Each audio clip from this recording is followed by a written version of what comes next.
Okay. Hey guys, welcome back to my channel. Look at my hair. You see, this is what I'm trying to accomplish. I'm trying to accomplish the same density that's up here throughout all my hair. It's gonna be a journey. I just wanted to come on camera real quick. I have not been posting like I should be. I have no excuse but to post. And still I'm not posting. I'm like at this like weird phase of this whole thing where it's just like, am I the only one that's feeling like, whoa, this is like the new norm? You know, it is eerie, and it's just like, it seems like summer does not want to come. It's like rainy and cold, and I'm like, it's like the sun doesn't want to come. I'm just so confused. I feel weird, guys. Like, I feel so weird. I'm sitting here and my days are starting to blur, obviously. And I'm just like, I'm come to the point where like technology and like just the TV grosses me out. I'm just so over it. Like constantly looking at the TV. I'm over it. Constantly looking at a screen. I'm over it. I'm just so over everything. And I just want to like just deplug. That's why honestly I have not been posting on YouTube. Am I the only one that's tired from just all this like sort of like imagery just being like shoved and crammed into me? It's like my eyeballs hurt. I just cannot deal with it anymore. I had to turn off the TV. I had to sit back in my truck, and it's crazy. Through all of this, I really have learned something beautiful, and that is to learn how to enjoy your own company. I spend time with people, and I spend time with people that I love dearly, but I crave these moments where I could just be by myself and enjoy my own company and feel free to be me. Like, I know I'm not the only one that experiences this, but you know, when somebody knows you all your life, and they know you for all your life, and they know so much about you. Like, a lot of the times people want to keep you in the sort of category that they remember you in, right? So like, oh, you're the same, you know, oh, you're not acting like you're, you know, the Michelle I know. Maybe because I'm a different Michelle. You know what I mean? Like, we as people, we're allowed to grow. And I think that sometimes the people that we care about the most, or the people that's closest in our life, they don't want to acknowledge or see the fact that maybe you want to change as a person. Maybe you're just on a different path. Maybe you're just on a whole different like wavelength. And, you know, it's like they don't want to see it. They want to keep you stagnated in the space that you were when you met them. And I'm trying to grow. Like, this is such a scary time, guys. Like a scary time. And I'm just trying to grow from all this. Honestly, I'm really trying to grow, because this is scary. I'm just sitting around and I'm like, when is my life gonna start again? Like, when is it gonna start? I'm sitting around and I'm like, what am I gonna do? Where am I gonna go? You know, like my mother used to say, visita apesta. Visita apesta. And we moved, when I was growing up, we moved around a lot, you know? We moved around a lot, you know, in New York, growing up. Every year when the rent would go up, you had to move, you know, because whatever benefits they were giving you, whatever sort of Section 8 or housing or public housing they were giving you, unless you were in the projects, you know, you weren't getting any help. I went into the projects when I was 12. So before we got into the projects, we moved around a lot. Like, we moved around a lot. And I feel like I've been living that way ever since. I've just been moving around a lot. And my mother used to say this when we were little, that we have a history of like gypsies, like traveling gypsies. And, you know, that's like a part of she used to say it. I never really believed her, but she used to be like, yeah, you know, like my grandmother was a gypsy and this, you know, this, that, and the third. And I never really done research on it. You know, there's a thick culture of just, I wish, you know, oh, let me put that in my thing. I'm going to look that up. I'm going to see the history of like, history of gypsy culture in Vieques. I texted to somebody I know. See? History of gypsy culture in Vieques. Okay, so I'm going to look that up later on because I want to do more research about like my culture and my, you know, where I'm from and stuff like that. So that's what I've been sort of trying to do, like with my time on my phone.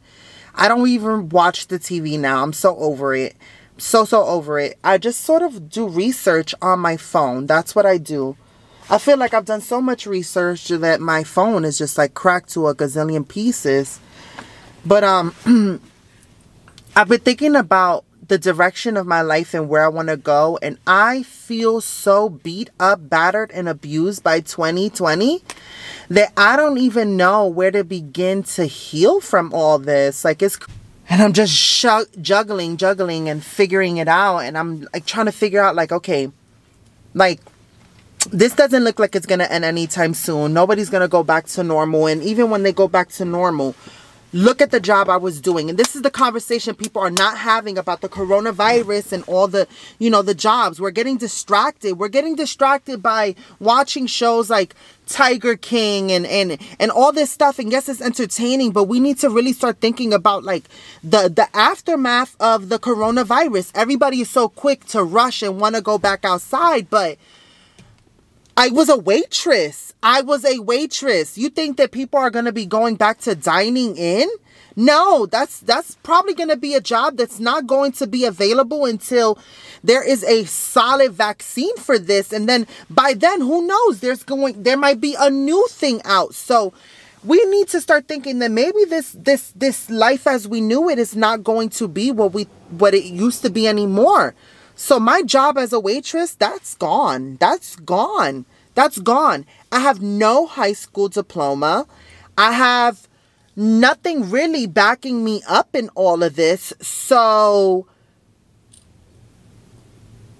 what's the plan after this? I have no plan. I have no sort of idea of what I'm going to do. And I have to start thinking realistically about how I'm going to... How am I going to make something of myself? Because it's scary. I'm so scared. I've never been more scared about my future than I've ever been in life. And I've been living on a park bench, you know, like I've been living in the subways. I've been living in shelters. I've lived in really bad situations. I've lived in trap houses. I've lived in places. And I'm entering my 30s and I am not sure about how my life is going to be after this coronavirus. What am I going to do realistically?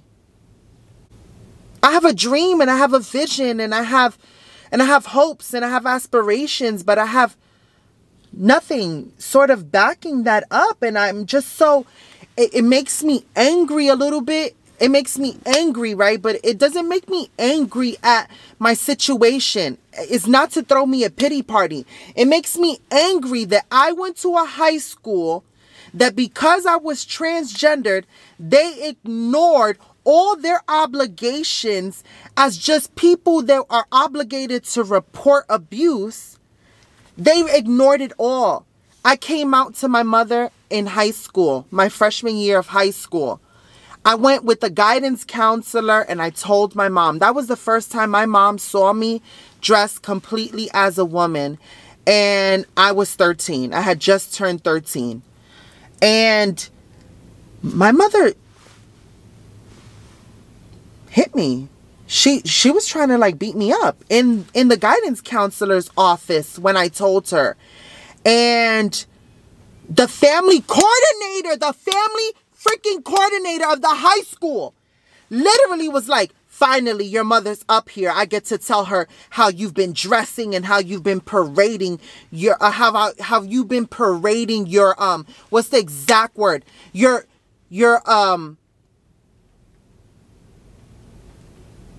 abomination of a lifestyle. Oh, I wish I could say his name, but I don't want to be sued. But you know who you are if you ever watch this video. You know, I have to believe in karma because I was 13. My principal told me, you parade around this school like it's gay pride. You know that there's a gay high school for people like you. Why don't you go there? Why do you have to do this here? You know you're going to go to hell. It's basically how she freaking made me feel. Everybody was so against me just expressing myself. And I told the school what I wanted to be called. You know that when I went to school, they would call out your name in attendance in third period every day. I used to go and sit in third period and they would call out my dead name, which was my name before I legally changed my name, guys. I've legally changed my name since the age of 18. And that was honestly the best decision I could have made because it made getting a job a little easier. When things started fully getting easier for me to get a job as a trans woman, to be honest, you see, this is the conversation that people are not having. People are talking about like, oh, you know, what really, really irks my nerve and what really pisses me off is that there's such a stigma when it comes to trans women. There is such a stigma.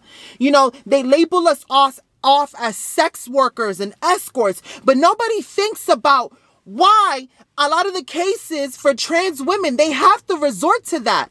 You think it's easy getting a job when you're dressing as a woman and you're presenting yourself as a woman and they see a name that doesn't correlate with what they see because society deems names hetero femme and hetero masculine, you know? It's just crazy. You know, it's crazy. And then you can't get a job. They don't tell you. They don't legally tell you that they didn't call you back because you're trans. No. They just say that they found somebody better for the fit and who have more qualifications. That's always their excuse. It wasn't until I got my gender marker changed on my ID that I was able to fully be able to successfully find a job. And it took me years to accomplish that. Years to accomplish that. That is not an easy feat to get nowadays. And that's the conversation that people are not having. And it irks me. It really, really irks me because, you know, we could sit here and it frustrates me because people tell me, Michelle, the only way you're going to make it big on YouTube is by doing what's trendy. Do all the challenges. Do what's trendy. I don't want to do what's trendy because what's trendy is not really going to impact change. We need to start having conversations about how we're going to make everybody in this world feel included and have an equal opportunity to make something of themselves. We need to really stand up against this broken system that really, really has people in impoverished neighborhoods with no equal opportunity. It's crazy. I'm getting passionate and I'm getting frustrated and I'm tumbling over my words, but it's because we're not having the important conversations that we need to be having. We are not having the important conversations that we need to be having. I'm sitting here and I'm thinking about, like, what is life going to be for me after this? I can barely get my estrogen. I wish I had something to drink in here, but I have nothing to drink in here. I got freaking dry mouth from yelling at the camera. I'm sorry, guys. But, I cannot get my estradiol Valerie. I cannot get my spironolactone. I cannot get my medication that is aiding me in my, is what maintains my sort of transition. It's my personal decision to continue on. And for a lot of trans women that are on hormone therapy or whatever sort of therapy they use as maintenance, because at this point I've been at a certain level of estrogen all my life. So at this point, this is just a maintenance. I take micro dosages, honestly. I'm not sitting here trying to justify what I do or whatever the case may be, but I have no access to my medication. I have no access to health insurance, okay? No access to health insurance, no access to medication. What am I to do? What is the world going to look like after this? There is a strong possibility I am not going to be able to get my medication. I have no income. So honestly, if I wanted to continue my medication right now, if I wanted the estradiol valerate, just a vial would be $530. If I wanted my spironolactone at the dosage that I take, it would be $182. And that's with a GoodRx. That's with GoodRx, okay? That is a discount place. And I advise you guys, if you do not have this, please download GoodRx. I swear, hashtag not sponsored. But GoodRx literally has, you see, estradiol valerate. Hold on. It has my estradiol valerate, my spironolactone. It has all that there. So that's how I've been able, when I was able to afford out of pocket, out of my tips from waitressing, that's how I was able to afford my medication. And it was hard. It's hard trying to pay rent, trying to pay light, all your bills, your cell phone, your car insurance, your all your expenses that you're trying to pay. Plus you have to pay doctor visits. I still have bills upon bills from doctor visits that I'm still not able to pay. I still haven't gotten unemployment. I'm just struggling. I'm struggling right now. I'm struggling. I'm not ashamed to admit it. Jeffree Star did a thing where he was trying to help people with Cash App. I try to hit him up. I try to do that. Rihanna did it as well. I know a couple of people that were doing it, and I was trying to get some money because honestly, like, I don't want to have to give up my transition. I don't want to have to give up my basic necessities, you know? And it's frustrating, and it's like, I don't know where I'm going to live.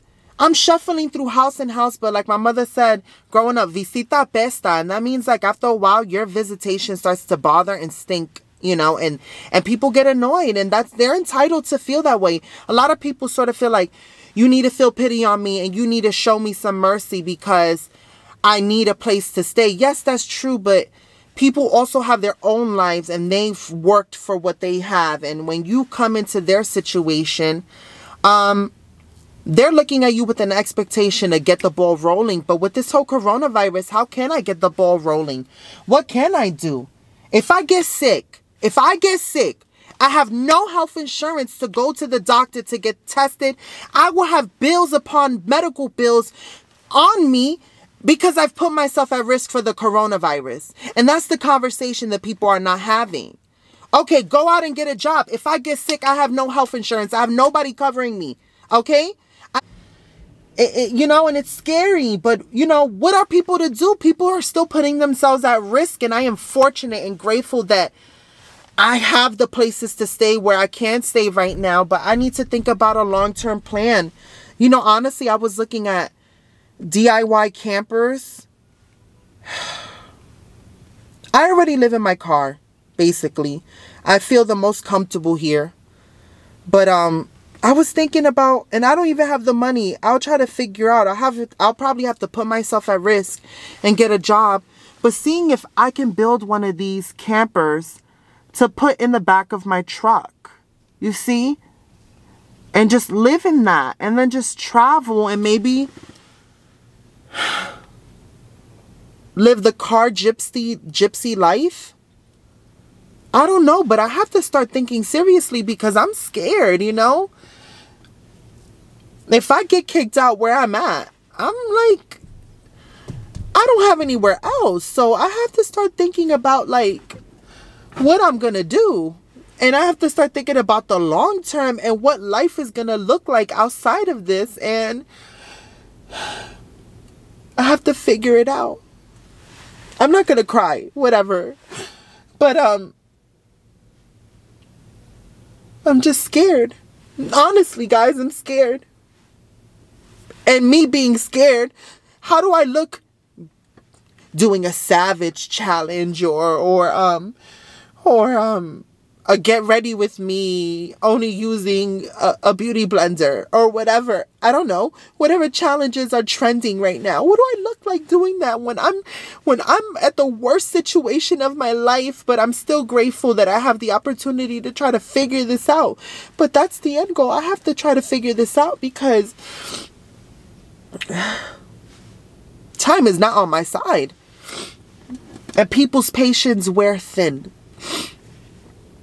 And I have to start thinking about numero uno, which is me. I love you guys for watching me and hearing me complain. I'm not trying to complain, but I just want people, whoever's going through this, I know I can't be the only one homeless. I know I cannot. I know that there's so many people living in shelters right now wishing that they, even though they're in a shelter, they're wishing that they had their own home to go to. And it's frustrating when you have that pit in your stomach feeling that you're like, I just want to go home. But then you're like, whose home am I going to? Her home or the truck home?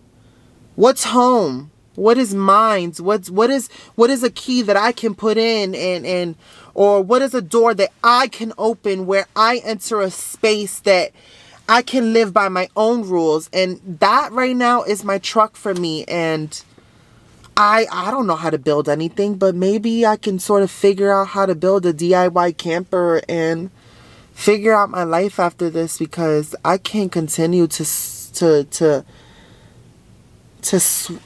switch back and forth.